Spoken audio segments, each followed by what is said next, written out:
लोगों को ऐसी चीजें चाहिए, लोग अपनी जिंदगी को बचाना चाहते हैं, हर परिवार वाला अपने बाल बच्चों को बचाना चाहते हैं। बात सही है इस दौरान?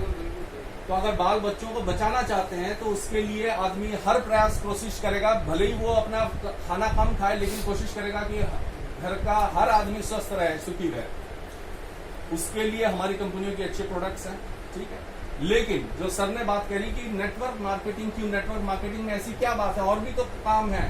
लोग डॉक्टर हैं, इंजीनियर है, कहीं नौकरी कर रहे हैं, कोई अकाउंटेंट है, किसी ने अपने परचून की दुकान खोली हुई है, कोई कुछ मजदूरी कर रहा है, हर आदमी कोई रिक्शा चला रहा है, कोई भी आ सकता है, ठीक है। नेटवर्क मार्केटिंग की जो सबसे अच्छी बात मुझे नेटवर्क मार्केटिंग की लगती है कि इस काम में किसी को कोई तनख्वाह मिलती है क्या? आप में से किसी को कोई तनख्वाह मिलती है? नहीं मिलती है, लेकिन फिर भी इंसान खुश है नेटवर्क मार्केटिंग में। जिस माहौल में हम लोग आते हैं, लोग एक दूसरे को उत्तेजित करते हैं और खुश कर देते हैं। हम सब लोग खुश रहते हैं। हमें ना कोई इंसेंटिव कंपनी की तरफ से कोई मिलता है, ना कोई एचआर पॉलिसी है कि भैया इतने बजे से इतने बजे काम करो, कोई ऐसी बंदिश भी नहीं है, लेकिन फिर भी करोड़ों लोग खुश हैं। तो मुझे सबसे अच्छी चीज लगती है नेटवर्क मार्केटिंग की, लोग बड़े खुश मिजाज रहते हैं। अब एक बात अगर आप लोगों से पूछूं, छोटी सी बात है, हम लोग सक्सेसफुल यानी सफल हैं इसीलिए क्या खुश हैं, या खुश हैं इसलिए हम सफल हो सकते हैं? कौन सी बात ज्यादा सही लगती है आपको? खुश रहेंगे तो ये नेटवर्क मार्केटिंग एक ऐसा माध्यम है कि आप खुश भी रह सकते हैं। आपके लिए जोरदार तालियां दोस्त, बहुत बढ़िया आपने बात कही। नेटवर्क मार्केटिंग में आदमी खुश रहता है। अगर खुश रहता है तो आदमी की हर मंजिल पूरी हो सकती है, ठीक। अब नेटवर्क मार्केटिंग चीज क्या है? नेटवर्क जो नाम है उसका मतलब है कड़ी जोड़ना। 1 से 2, 2 से 3, 2 से 6, 6 से 9, 10, 12 इस तरह से एक कड़ी जोड़ना। तो नेटवर्क मार्केटिंग का पहला सिद्धांत यह है कि नेटवर्क मार्केटिंग में अगर कोई आदमी ज्वाइन करता है, उसने तो आज ज्वाइन किया, लेकिन जब धीरे धीरे धीरे वो कड़ी बनाएगा तो अगर उसके टीम में 100 आदमी अगर हो गए, तो अगर पहले उसको किसी एक आदमी से 100 रुपए अगर मिलते हो मान लीजिए, तो वो बड़ा रिस्क है। वो 100 रुपए अगले महीने मिलेंगे नहीं मिलेंगे नहीं मालूम। लेकिन अगर वो 100 रुपए अगर 100 आदमियों में बढ़ जाए, 1-1 रुपए हर किसी से ले, तो वो ज्यादा फायदेमंद है। 2-4 नहीं आएंगे लेकिन बाकी पैसा आएगा। इसीलिए नेटवर्क मार्केटिंग में लोग आते हैं कि यहां सपने लेकर आते हैं कि हमें बहुत ऊंचाई तक जाना है, पैसे भी कमाने हैं। लेकिन होता क्या है कि ट्रेनिंग के अभाव में, प्रोडक्ट्स की जानकारी के अभाव में लोग हताश होकर बीच में छोड़ भी जाते हैं। जिस तरह से आते हैं उस तरह से छोड़ जाते हैं। तो पकड़े रहने के लिए नेटवर्क मार्केटिंग में सबसे पहले जरूरी है कि आपके नेटवर्क मार्केटिंग में जो व्यक्ति आपको नेटवर्क मार्केटिंग में लाया, वो आपके अपलाइन हो गए और वो हो गए आपके गुरु। उन गुरु के संपर्क में रहिए। हमेशा कहा गया है कि गुरु के संपर्क में रहने से हर चीज अच्छी होती है। और नेटवर्क मार्केटिंग की एक चीज मुझे और अच्छी लगती है कि आज मेरे साथ हैं ये गौरांग जी, आए हैं, 3-4 दिन हुए हैं इनको ज्वाइन कराया मैंने। जाकर हमने खरीदारी करी 834 मेरे ख्याल बीबी की इनकी पहली परचेजिंग हुई, ठीक है। 10% हो गई है, 10%, ठीक है। अब इन्होंने इनके नीचे भी एक आदमी को लगा दिया सर, वहीं पर 10% में आ गए। अब ये तो 10% में आ गए, ठीक है।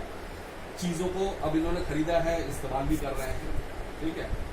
हमारे टच में थे तो हमने इनको बताया। तो यहां नेटवर्क मार्केटिंग में आप किस बिरादरी से हैं, आपकी एजुकेशन क्या है, आपकी उम्र क्या है, आपकी जात पात, आप औरत हैं कि मर्द हैं, किसी चीज का कोई पूछताछ नहीं है, कोई मतलब नहीं है। सिर्फ 18 साल की उम्र होनी चाहिए, वो आदमी नेटवर्क मार्केटिंग ज्वाइन कर सकता है। सबसे अच्छी चीज एक और क्या लगी, एक तो मुझे ये लगी कि हाँ, इस कोरोना काल में हमारी दवाइयां हैं, ये तो खैर मैं आईएमसी की बात कर रहा हूं, लेकिन नेटवर्क मार्केटिंग में क्या चीज लगी कि दूसरों की जिंदगी सुधर सकती है। तो ये बहुत बड़े पुण्य का काम है। दूसरों की जिंदगी मदद करना, अगर छोटी भी मदद, हम आप में से कितने लोगों ने इस लॉकडाउन के दौरान किसी रिक्शे वाले को ना चाहते हुए भी 20 रुपए की जगह 50 रुपए भी पकड़ाए होंगे, 10 रुपए फालतू दिए होंगे। हर किसी ने ऐसे ही किया होगा। क्यों किया? हम किसी की मदद ही कर रहे हैं। जो हमारे पास एक्स्ट्रा है तो उसी मदद करते हैं और लिया तो रहेगा। भगवान का भी यही कहना है, भगवान भी यही कहते हैं कि दूसरे की मदद करो। श्री कृष्ण क्या कहते हैं?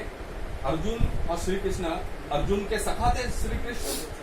तो श्री कृष्ण अर्जुन को क्या कहते हैं कि तू करता वही है जो तू खुद चाहता है, पर होता वही है जो मैं चाहता हूं। करेक्ट।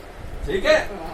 तू करता वही है जो तू चाहता है, पर होता वही है जो मैं चाहता हूं। तो तू कर वही जो मैं चाहता हूं, तो होगा वही जो तू चाहता है। क्या बात, क्या बात। ये श्री कृष्ण ने उनको कहा था। उसके बाद एक छोटी सी कहानी है, 4-5 मिनट लगेंगे। अगर आपको सुनने में अगर अच्छा लगे तो मैं वो कहानी सुना दूं। एक बार श्री कृष्ण और अर्जुन दोनों जंगल में भ्रमण के लिए निकले। थोड़ी देर दूर उन्होंने जाके देखा कि एक ब्राह्मण घर घर भिक्षा मांग रहे हैं। उनको वो चीज देखकर कि हमारे गांव में, हमारे प्रदेश में ऐसे ब्राह्मण अपने पेट के लिए घर घर भिक्षा मांग रहे हैं, उनको बड़ी दया आई। उन्होंने मनी मन सोचा कि मैं इस ब्राह्मण की कुछ मदद करूं। तो वो उनके पास गए और बोले, हे ब्राह्मण देवता, आपको ये भिक्षा मांगते हुए देख मुझे एकदम अच्छा नहीं लग रहा, मैं आपकी कुछ मदद करना चाहता हूं। तो ब्राह्मण ने चौंक कर उनको देखा। तो अर्जुन ने अपने रथ से एक अशर्फियों की, सोने की अशर्फियों की थैली लेकर उस ब्राह्मण को दिया और कहा, आप इसे ग्रहण करें। ब्राह्मण देवता बड़े खुश हुए। ब्राह्मण ने वो पाया, उन्होंने आशीर्वाद दिया अर्जुन को और श्री कृष्ण को प्रणाम किया और वहां से वो चल जा रहे थे और सोच रहे थे अब तो जिंदगी में सब कुछ सुखी सुख है, कल से भिक्षा भी नहीं मांगनी पड़ेगी। ये सोचते हुए जा रहे थे, जल्दी से मैं अपने ब्राह्मणी को, अपनी पत्नी को बताऊं। झोपड़े में रहते थे, जा रहे थे, बीच रास्ते में एक लुटेरा आया, उनका बैग छीन के चला गया, अशर्फियों की थाली छीन के चला गया। हताश घर पहुंचे। पंडिताइन को जब सब कुछ बताया, ब्राह्मणी को सब कुछ जब बताया, दोनों बड़े हताश थे। लेकिन अब करना क्या था? अगले दिन से फिर ब्राह्मण भिक्षा लेने निकल गए। अगले दिन फिर उनकी मुलाकात हो जाती है श्री कृष्ण और अर्जुन से। अर्जुन फिर देखता है कि अरे, उनको तो कल मैंने अशर्फियों की थाली दी थी, तो फिर भिक्षा मांग रहे हैं। तो वो उनके पास फिर से रुका नहीं गया। अर्जुन से एक जिज्ञासा हुई, उनके पास चले गए और बोले, हे ब्राह्मण देवता, क्या आज क्या बात हो गई, आप फिर से आ गए? बोले, क्या करो? उन्होंने अपनी आप बीती सुनाई। अर्जुन ने सुना, बड़े दुखी हुए। बोलते कि मैं फिर भी लेकिन आपकी मदद करना चाहूंगा, ये लीजिए। उन्होंने अपने पास से एक बेशकीमती मोती निकाला और वो मोती उनको दी और बोला कि ये बेशकीमती है, इसकी कीमत नहीं आकी जा सकती, बहुमूल्य है, इसे आप ग्रहण करें। बहुत दिया। ब्राह्मण बड़े खुश हुए, अर्जुन को आशीर्वाद दिया, प्रणाम किया श्री कृष्ण को और फिर अपने कुटीर की तरफ, घर की तरफ चले। जाकर उन्होंने देखा कि उनकी पत्नी जो है उस वक्त घर में थी नहीं। तो उन्होंने देखा कि इसको चोरों से छुपा के रखना है, कैसे रखें। तो उन्होंने देखा कि पुराना घड़ा मिट्टी का था, उस मिट्टी के घड़े में वो डाल और डाल के, उनको थके हुए थे, नींद आ रही थी, आंख लग गई, सो। जब सोकर उठे तो देखा कि घड़ा, वहां से पुराना घड़ा जिसमें मोती रखी थी वो गायब। और तभी देखा कि ब्राह्मणी उसी घड़े में पानी भरकर घुस गई। तो बोला, ये क्या किया तूने पत्नी? तो पत्नी ने बताया कि मैं जा रही थी, बीच रास्ते में जिस घड़े में पानी भरना था वो टूट गया। अब वो टूट गया, मैं क्या करूं? घर में आई, देखा तुम सो रहे थे, ये पुराना घड़ा दिखा, मैं ये घड़ा लेके चल गई। तो बोले कि देख, हमारा भाग्य फिर से खुलना था, लेकिन देख आज क्या हमारी किस्मत है, चला। बोले ठीक है, क्या करें। अगले दिन से ब्राह्मण फिर वही भिक्षा मांगने चल पड़े। कुछ दिन ऐसी कहानी चलती रही, कभी मिलता, कभी भिक्षा नहीं भी मिलता, आते जाते रहे। अचानक एक दिन फिर से दूर से अर्जुन और श्री कृष्ण ने ब्राह्मण को देखा। तो अर्जुन देखकर फिर चौंक गए कि ये क्या, फिर से ये भिक्षा मांग रहे हैं। तो उन्होंने भगवान की तरफ देखा और वो ब्राह्मण की तरफ हो गए। ब्राह्मण ने फिर अपनी आप बीती सुनाई कि ये हुआ। अब अर्जुन से रहा नहीं गया। उन्होंने कहा अब तो मैं अपना प्रयास तो कर चुका हूँ। भगवान की तरफ देखे बोले, हे भगवान, अब आप ही कुछ कर सकते हैं, आप ही इसका कुछ निस्तार कीजिए, मुझसे तो और होगा नहीं। तो भगवान ने मुस्कुराते हुए सिर्फ 2 सिक्के निकाले और कहा कि हे ब्राह्मण देवता, ये लीजिए, ये 2 सिक्के हैं, सिर्फ 2 सिक्के। अब तक अशरफियों की थैली और मोती मिली और भगवान ने 2 सिक्के दिए। सिक्के लेके बोले कि अर्जुन जो उनका मतलब धनुर्धर है, उसने तो इतना कुछ दे दिया मुझे और भगवान ने सिर्फ 2 सिक्के दिए, इनका मैं क्या करूंगा। सोच रहे थे, लेकिन भगवान को तो कुछ कह नहीं सकते। भगवान को प्रणाम किया, आशीर्वाद दिया अर्जुन को, फिर वो निकल गए।